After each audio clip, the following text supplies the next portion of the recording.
साथ संगत जी, प्यार से कहना धर्म निरंकार जी, क्योंकि इस जीवन में तो आए हैं अपनी, जहाँ हर एक जिम्मेवारी, एक रिस्पॉन्सिबिलिटी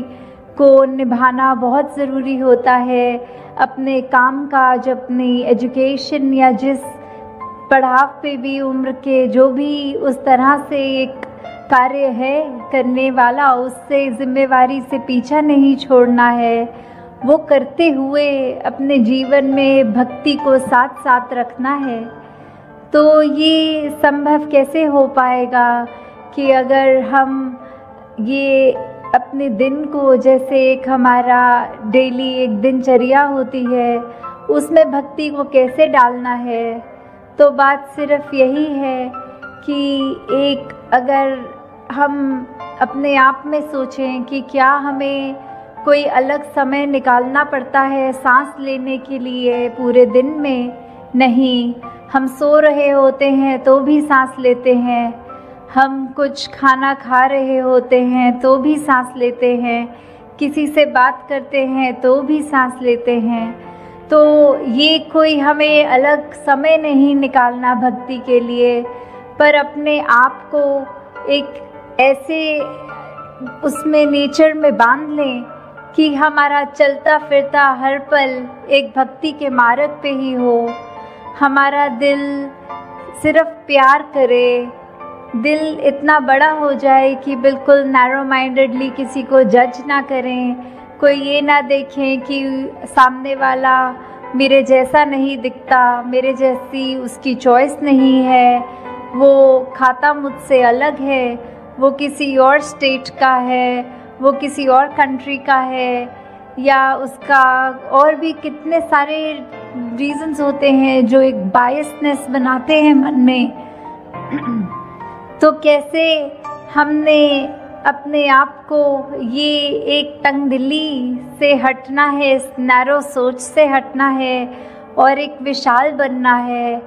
जैसे जैसे हम अपने जीवन में अपने मन को और विशाल बनाएंगे, तो वैसे ही हमारे अंदर से सिर्फ एक हमारे मन के अंदर एक अच्छे गुण रह जाएंगे, सद्गुण रहेंगे और दुर्गुण निकल जाएंगे। तो उसको भी जो अचीव करना है, तो वो एक मार्ग है जो युगों युगों से संतों ने समझाया है कि कैसे मनुष्य ये काम करना है। ये इतना आसान भी नहीं कि अगर कोई कुछ बुरा भला बोल जाए तो उसको कड़वा घूंट की तरह ऐसे पीना है और उसको रिएक्शन में कुछ उल्टा नहीं बोलना। तो ये उस समय एक कैसा होता है, तो वो एग्ज़ाम्पल भी है कि अगर आप एक किसी बोरी में अगर आटा रखेंगे तो वो बोरी में कहीं पे भी चाकू मार के देख लें तो सिर्फ वो आटे का पाउडर ही गिरेगा। तो भाव ये कि जो हमारे अंदर है वही तब निकलता है जब वो रिएक्शन की बात आती है। तो अगर हम हर एक से प्यार करते हैं, हमारे अंदर प्यार है, तो ही हर एक से कर पाते हैं। क्योंकि थोड़ी देर के लिए प्रिटेंड करना या कुछ समय के लिए तो हम अपने व्यवहार को बदल सकते हैं, पर जब अचानक से कोई ऐसी सिचुएशन आ जाती है कि हमें उसके रिएक्शन के लिए टाइम नहीं है, तो वो एक हमारा जो अपना असली स्वभाव है वही झलकता है। तो कैसे हम हमेशा एक रस रहें, एक सहज अवस्था में रहें, ये तभी होगा जब हम ये जानकारी प्राप्त करेंगे कि हम क्या हैं, हम इस दुनिया में क्यों आए हैं और दुनिया में रहते हुए क्या करना है। ये जब शरीर अपनी यात्रा पूरी करेगा, ये जब श्वास हमारे शरीर से छिन जाएंगे, तो वो हमारी आत्मा ने कहाँ जाना है। तो ये प्रभु परमात्मा, ये ईश्वर, ये अल्लाह, ये निराकार, जिस नाम से भी हम इसको संबोधित करना चाहें, जहाँ जैसी आस्था हो, तो कोई भी हम एक धार्मिक एक टेक्स्ट उठा के देखें तो सभी में एक कॉमन बात यही है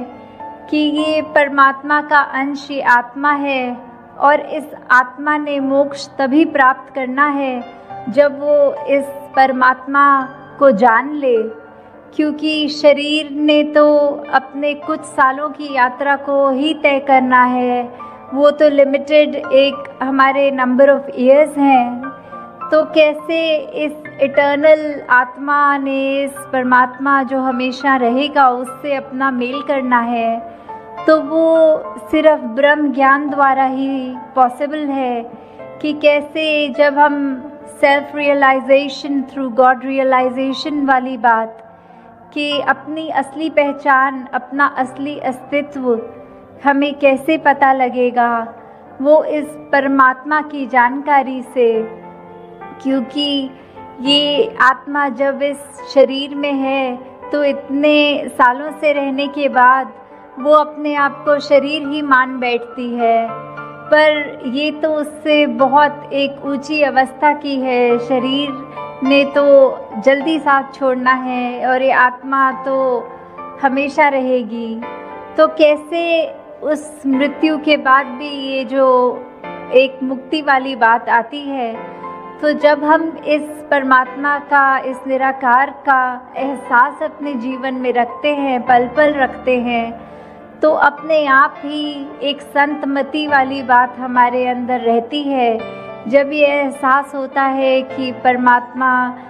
हमारे अंग संग है, हमारे बिल्कुल इतने नज़दीक है जितनी ये आई लैशेज़ भी, ये पलकें भी हमारी आँख से हैं, तो उससे भी ज़्यादा नज़दीक तो ये परमात्मा है, हमारे अंदर परमात्मा है, हमारे अंग संग। हम किसी व्यक्ति से बात भी कर रहे हैं तो सामने वाले में भी वही परमात्मा है।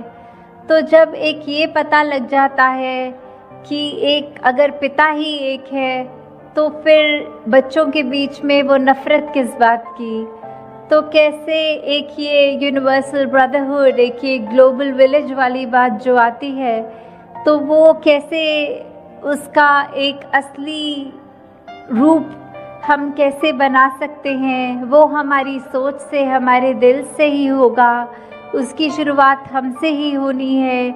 कि ये वर्ल्ड विदाउट वॉल्स है, एक संसार जो इतना सुंदर है। हमारा एक कर्तव्य है कि इस संसार में आए हैं, तो जब इस संसार से रुखसत हों, तो जिस कंडीशन में ये हमें मिला, हमें उससे ज़्यादा खूबसूरत छोड़कर जाना है। तो कैसे हमने एक दूसरे में ये यूनिटी इन डाइवर्सिटी को अप्रिशिएट करना है और ये बिल्कुल नफ़रत का कारण नहीं बनाना। और साथ ही अपने दिल को हमने इतना विनम्र बनाना है कि कोई भी अच्छा कार्य करे तो उसका अहंकार मन में ना आए। क्योंकि एक अगर हम एक पेड़ का भी एग्जाम्पल देखते हैं, तो पेड़ अपने आप में चाहे ऊंचा है, स्टिफ है, पर उसकी डालियों में जब जब फ्रूट्स लगते हैं तो अपने आप वो ब्रांचेस उसकी थोड़ी बेंड हो जाती हैं, वो झुक जाती हैं। तो जितने हमारे अंदर गुण आए, उसका नतीजा यही होना चाहिए कि हम और ज़्यादा एक हम्बल हो रहे हैं, एक और ज़्यादा विनम्र हो रहे हैं, ना कि अकड़ में आना। क्योंकि फिर वो बात यही है कि एक सूक्ष्म सा भी अहंकार अगर हमारे अंदर आ गया तो वो फिर हमारे लिए लाभदायक नहीं है। कैसे फिर हमारे जीवन में हमने एक वही बात को याद रखना है कि ये अच्छे कार्य भी परमात्मा ही करा रहा है, तो इसका श्रेय भी इस परमात्मा को ही जाता है। तो हर एक बात अगर हम अपने जीवन के उस पड़ाव से देख लें कि सिचुएशन चाहे कोई भी हो, अब आए हैं संसार में तो एक परिस्थिति ने सुख भी देना है और कोई परेशान वाली या दुख की भी परिस्थिति आनी है। तो ये एक रस होना कैसे है वो दोनों स्थितियों में, वो फिर बात यही आती है कि जब हम अपना कनेक्शन इस परमात्मा से बना लेते हैं, इस निरंकार के एहसास में रहते हैं, तो फिर ये हर परिस्थिति में ही एक शुक्राना निकलता है कि एक हमारे को क्रिब नहीं करना कि हमारी परिस्थिति खराब हो गई है। परमात्मा तूने हमारे को एक सिचुएशन में क्यों बांध दिया जो हमारे अनुसार नहीं है, हमारी कन्वीनियंस नहीं है इस सिचुएशन में। तो उस बात को भी फिर ऐसा देखा जाए कि ये परमात्मा शुक्र है कि ये परिस्थिति जो दी उसमें अब हम अपने आप को अपना बेस्ट पोटेंशियल यूज़ करके अपने बेस्ट वर्जन्स बन के उस स्थिति को डील करें, क्योंकि अगर परमात्मा चाहता तो वो स्थिति और बिगड़ के भी हो सकती थी। तो शुक्र है ये स्थिति ऐसी है जो है। तो अगर हर छोटी बात पे भी हम ये ध्यान दें कि ये सारे वर्च्यूज़, चाहे वो फॉरगिवनेस की बात है, वो टॉलरेंस की बात है, वो एक कोई भी हम वैल्यू को उठा के अपने जीवन में अगर लागू करें तो ही हम असली रूप में अपने जीवन को जीते हुए इस पूरे संसार के लिए वरदान है। अभी जो बात हमने सत्संग में सुनी भी कि एक हेल्प और एक सेवा में फ़र्क जो है, तो वो यही है कि अगर हम कुछ कार्य करके उसका थोड़ा सा भी गर्व और अभिमान मन में रखते हैं तो फिर वो निष्काम नहीं रहती। और सेवा भाव तो बिल्कुल एक समर्पण की बात है, एक निष्काम होकर ही किया जाता है। फिर वो मदद वाले भाव नहीं होते कि मैंने इस व्यक्ति के लिए कुछ किया है तो इसके मुझे भी कोई एक उसका बेनिफिट मिलेगा, दूसरा व्यक्ति भी मेरे समय में मेरी मदद करेगा। तो ये मदद वाले भाव नहीं हो, मन में सिर्फ एक परोपकार के जब भाव होते हैं तो ये कार्य हमने अपने ऊपर से ही शुरू करना है। सामने वाले को नहीं देखना कि उसका नेचर कैसा है, वो अपने व्यवहार को हमारे साथ कैसे तरह पेश आ रहा है, पर ये फ़र्ज़ हमारा है, हमने सुधार करना है तो हमने अपना ही करना है। क्योंकि ये खुशी, ये कोई भी बात है वो ज़्यादा इंटरनल होती है दैन एक्सटर्नल, क्योंकि हम एक बंद कमरे में भी उदास हो सकते हैं और एक भरे मेले में भी उदास हो सकते हैं। और वही बात कि अगर हम अचानक से एक सोच पॉजिटिव को अपने दिमाग में डाल लेते हैं तो हम हर जगह खुश भी हो सकते हैं। तो ये नेगेटिविटी से जितना भी हम दूर हो सके उसने आना तो है। तो अब हम कैसे कंटेनर बन रहे हैं कि क्या हम फिर उस नेगेटिविटी को अकोमोडेट कर रहे हैं या उसकी जगह पॉजिटिव थॉट्स ला रहे हैं। अगर हमारे पाँव में कोई कांटा चुभ रहा है तो क्या हम उसको चुभा रहने देते हैं या कोशिश होती है कि जल्दी से उस कांटे को खींच लें ताकि आराम आए शरीर को। तो बात वही है कि अगर कोई नेगेटिव थॉट आ भी रहा है तो कैसे उसको उसी समय दूर कर दें कि ये परमात्मा ने ये जीवन इतना कम दिया है तो उसमें उसको बेस्ट पोटेंशियल से इस्तेमाल करें, किसी का दिल ना दुखाएं, अपने ऊपर फोकस करके अपने ऊपर काम करके ये एक ऐसे हम इंसान बन पाएँ जो वाकई ही युगों युगों से समझाते हैं कि ऐसे मनुष्य बनो जो हर एक के काम आओ। अपने आप में ऐसी, अपने नेचर में, अपनी सोच में अपनी बातें ऐसी करो कि अगर कोई व्यक्ति मिले तो वो हमसे जब मिल के जाए तो वो अपने दिमाग में ये सोचे कि इससे आज कुछ सीखने को मिला है, काश हमारा भी एक नेचर, हम भी काश इसकी तरह बन पाएँ। ना कि ऐसे कि इस व्यक्ति को देखा तो आंखें चुरा ली या अपना रास्ता बदल लिया और मन में सोचा कि अगर इस व्यक्ति को मिलेंगे तो बहुत मूड ख़राब हो जाएगा, इसने तो कड़वी बातें करनी है, इसने तो कुछ गलत ही बात बोलनी है, तो इससे मिलना ही नहीं है। तो वो चॉइस हमारी है कि हमने अपनी इस विवेक बुद्धि से, इस चेतनता को इस्तेमाल करते हुए इस प्रभु परमात्मा निराकार के आश्रय क्या अपने जीवन में हमने सुधार करना है और क्या गुणों को अपनाना है। तो दासी और समय नहीं लेगी 8:30 तक ही समय था और वो अब हो चुका है। तो ये बहुत अच्छा लगा आज इधर वडोदरा भी आके कि जिस तरह इस शहर का नाम अगर देखा जाए तो वो एक बैनियन ट्री के नाम से ये बड़ा, ये उससे मिलता है कि ये बड़ा, तो उसी तरह हम सब के अंदर भी ये सेवा भाव बढ़ता चला जाए। ये सुमिरन जो हमारी कनेक्शन है इस परमात्मा के साथ, उसको हम अपने दिल से सही मायने से करें और कैसे अपनी गलतियां बख्शवाते चले जाए परमात्मा से, और साथ ही ये सेवा सुमिरन सत्संग करते हुए अपने जीवन में इस तरह भक्ति को लाएं कि फिर वो भक्ति भी बेगर्ज हो। कुछ उस भक्ति के करते हुए हम परमात्मा से ये ना कहें कि मैं भक्ति कर रहा हूँ, इसके बदले मुझे कोई एक सर्टेन चीज़ चाहिए। तो वो भी एक वो बात है कि बेगर्ज जिना दी उल्फत है और नमाज दी कीमत नहीं मंग दे। तो ऐसे सेल्फलेस होकर ये प्रेमा भक्ति वाली भक्ति करनी है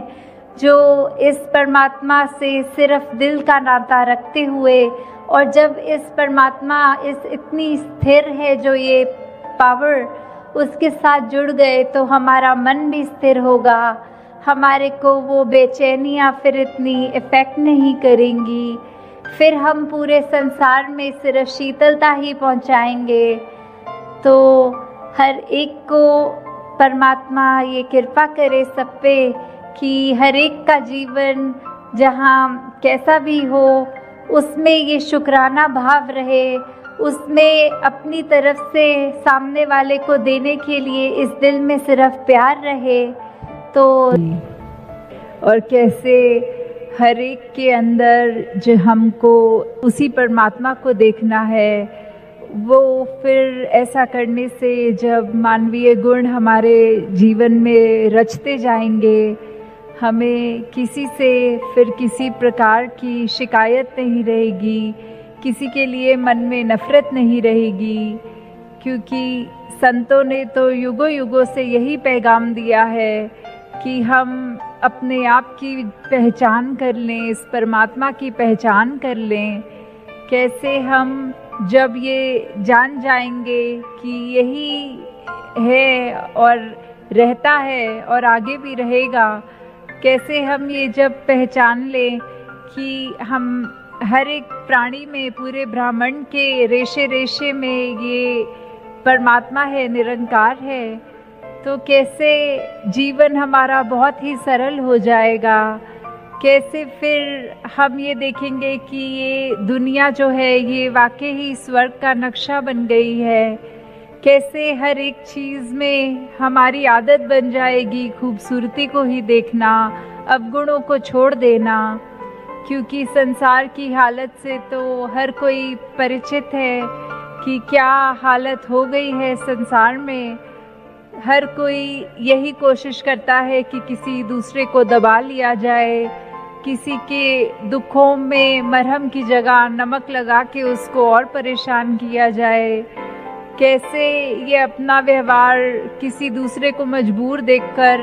उसके ऊपर डोमिनेट करने वाला बना लेता है। तो ये सब व्यवहार तो एक ह्यूमन वैल्यूज़ नहीं डिपिक्ट करती हैं, ये सब व्यवहार तो एक मनुष्य की पहचान नहीं है। तो एक कवि ने भी यही बोला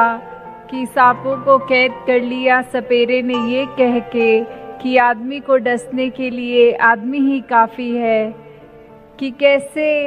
एक मनुष्य को जहाँ अपने मन में प्रेम रखना है, विशालता रखनी है, कैसे करुणा वाले भाव रखने हैं हर एक के प्रति, कैसे अपने अहंकार को तजना है और कैसे ये अहम भाव की जगह मन में प्यार रखना है, करुणा रखना है। तो ये सहनशीलता, ये मिलवर्तन, ये एक समदृष्टि की निगाह ही हर एक प्राणी में, हर एक मनुष्य में होनी चाहिए कि कैसे कोई फ़र्क, कोई भेद नहीं दिखना चाहिए। हम अपने मन में ये हमेशा एक बहुत सुंदर गुण जब रखेंगे और कोई अवगुण, कोई विपरीत भाव नहीं रखेंगे, ये जो हमारे वॉइसेस हैं ये हम पे उस तरह एक आक्रमण ना करे, हमें अच्छा ही रहना है। जैसे हम अक्सर सुनते भी हैं कि let the voices die before दी,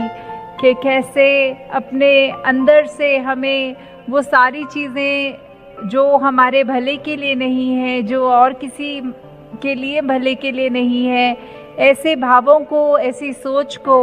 हमें जीते जी मिटाना है। उनकी मृत्यु हमारे जीते जी ही हमारे मन से वो ख़त्म हो जानी चाहिए। नहीं तो ये जो जीवन है ये अगर ख़त्म हो गया तो ना हम अपना असली मकसद, ये मनुष्य जूनी जो इतनी एक प्रेशियस है, ये इतनी अनमोल है, उसमें आने के बाद भी इसको व्यर्थ ही गवा रहे हैं। इस जीवन में हम भक्ति अपनी ला नहीं सके, ये प्रभु परमात्मा की पहचान नहीं कर सके, तो ये ज़िंदगी भी फिर वो मिट्टी के समान हमने कर दी कि इतनी अनमोलक मिली थी और उसकी हमने कदर नहीं करी, और बिना कदर हमने इसको वो दर्जा नहीं दिया, उसको इतनी कीमती चीज़ मिलने पर भी उसका मोल नहीं डाला। तो कैसे हमें हर समय यही बात एक रखनी है ध्यान में कि हमारी सांसों का तो हमें पता नहीं कितनी देर की हैं। ये परमात्मा ने जब चाहा वो हमारी सांस अंदर तो है पर फिर वो बाहर नहीं आएगी, उसी पल ये आत्मा इस शरीर से निकल जाएगी। तो फिर जिस तरह वो उदाहरण भी है कि कैसे जब बच्चे एग्ज़ाम्स देते हैं तो एक टाइम बाउंड होता है उनके पास कि 2 घंटे या 3 घंटे की परीक्षा है,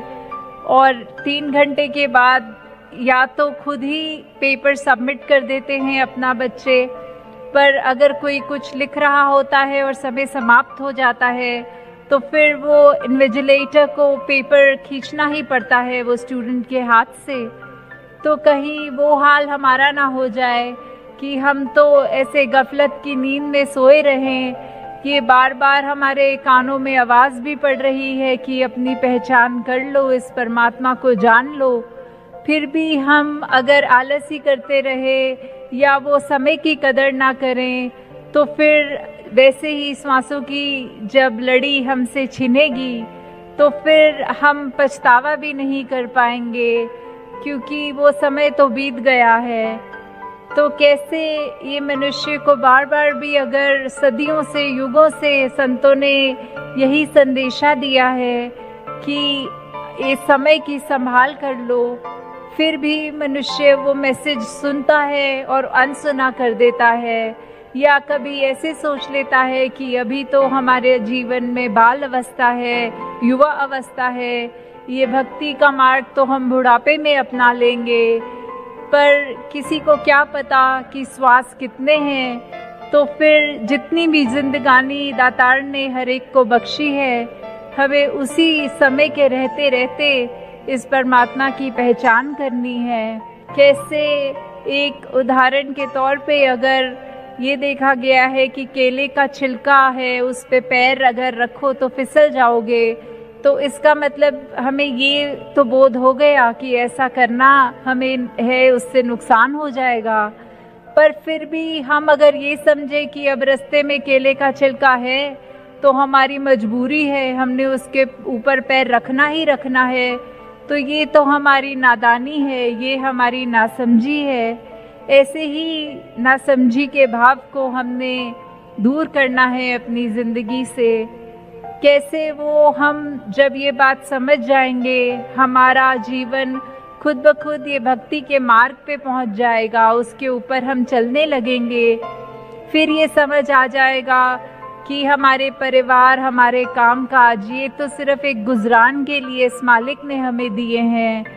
तो इसको हम उतनी वैल्यू ना दें जितना एक स्पिरिचुअल लाइफ को अपनी वैल्यू दें। अपने अंदर से एक हम ये ना देखें कि कैसे हमारे जीवन में ये धन दौलत ही सब कुछ है, और ये आत्मा के ऊपर हम फोकस ना करें, ये स्पिरिचुअल अपनी जर्नी पे फोकस ना करें, तो ये समय बिल्कुल हमारा खराब ही हो रहा है। जैसे उदाहरण ये भी है मीराबाई जी का कि चाहे उन्होंने राजा के घर जन्म लिया था और आगे उनकी ज़िंदगी भी राजा के घर में बीती थी, पर उन्होंने अपने आप को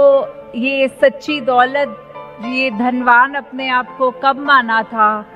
वो तब माना था जब ये ब्रह्म ज्ञान उनके जीवन में आ गया था। फिर वो यही कहती थी कि ये राम रतन धन मिल गया है, ये मेरे सद्गुरु ने मुझे ऐसी अनमोल दात दे दी है, तो ये सद्गुरु ने अपना लिया है, ये मेरे को ब्रह्म ज्ञान मिल गया है। तब उन्होंने अपने आप को ऐसा अनमोल दात के साथ अपने आप को अमीर समझा। वैसे दुनियावी तो धन दौलत उनके पास भी थी, पर उन्होंने उस समय से लेकर कभी जीवन में ये नहीं माना था कि मैं अमीर हूँ। बस वो दात जब हाथ आई जो उनके मालिक से उन्हें मिली, तो उनको यही लगा। तो कैसे ये बात हम भी अपने अंदर बांट लें कि दुनिया में बहुत सुख है, बहुत माया है, फिर भी वो किसी काम की नहीं अगर हमने अपने अंदर वो दीप नहीं जगाया, हमारा मन रोशन नहीं हुआ। तो कैसे हम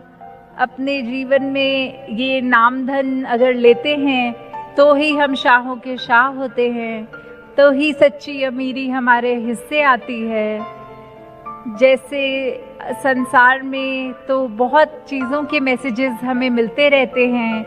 हमें ये देखना है कि उसमें से हमने कौन से मैसेज पे ध्यान देनी है,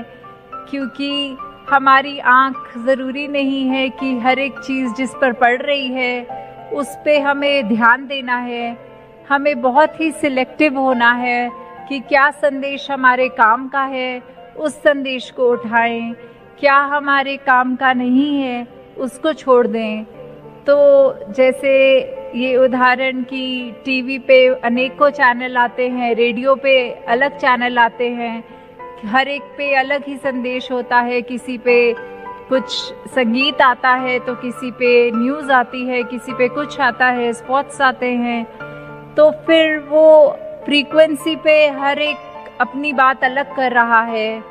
तो ये डिसीजन हमारा है, ये रिमोट कंट्रोल लेके हम कौन सा चैनल लगा रहे हैं वो हम देखें कि हमारे फ़ायदे की बात हो, जिसमें उसी पे हम ध्यान दें। और दूसरे ने अगर कुछ गलत भी कह दिया है या ऐसा संदेश भी कानों तक पहुंचा है जो हित का नहीं है, अहित का है, तो उस संदेश को वहीं छोड़कर सिर्फ फोकस अपना ऐसे करें कि सही चीज़ को ही पकड़ें और दूसरे पे तवज्जो ना दें। तो दासी अंत में यही कामना करेगी कि महाराष्ट्र के समागम पे भी सबने अभी नासिक में जहाँ भरपूर ये भक्ति भाव का आनंद लिया, वहाँ साथ ही इधर भी, और ये अभी यात्रा की लड़ी और भी चलनी है महाराष्ट्र में, तो वहाँ हर संत जो भी ये बात कहे, जो भी सच्चाई के साथ हमें जोड़ रहे हैं सत्संग में, वो बात हम अपने जीवन में लागू कर लें। हमेशा इस सेवा के प्रति हमारा जज्बा बढ़ता रहे, सुमिरन के प्रति ये दिल रंग में रंगा रहे, और सत्संग में भी जब हम आए तो ये हीरे चुनने आए, ये जो भी अच्छी हमें गुण यहाँ सत्संग से मिलते हैं उनको हम अपना पाएं। तो दासी और अधिक समय नहीं लेगी, इन्हीं शब्दों से आपके चरणों में ये अरदास, ये दातार से अरदास की हर एक के हिस्से में ये भक्ति भरा जीवन रहे। और चाहे दुख तकलीफ़ें तो उस तरह ज़िंदगी है तो रहती ही है, वो उतार चढ़ाव उस समय असर नहीं करते जब ये ब्रह्म ज्ञान के बाद आनंद की अवस्था आ जाती है। तो अगर हमारे जीवन में वो आनंद की अवस्था है तो फिर हमें कभी ये कंप्लेन हो ही नहीं सकती कि हमारी स्थिति ठीक नहीं है। तो दातार सभी के जीवन में ये आनंद का रंग डाल दे, ये ब्लिस की अवस्था डाल दे। सात संगत जी, धन निरंकार जी।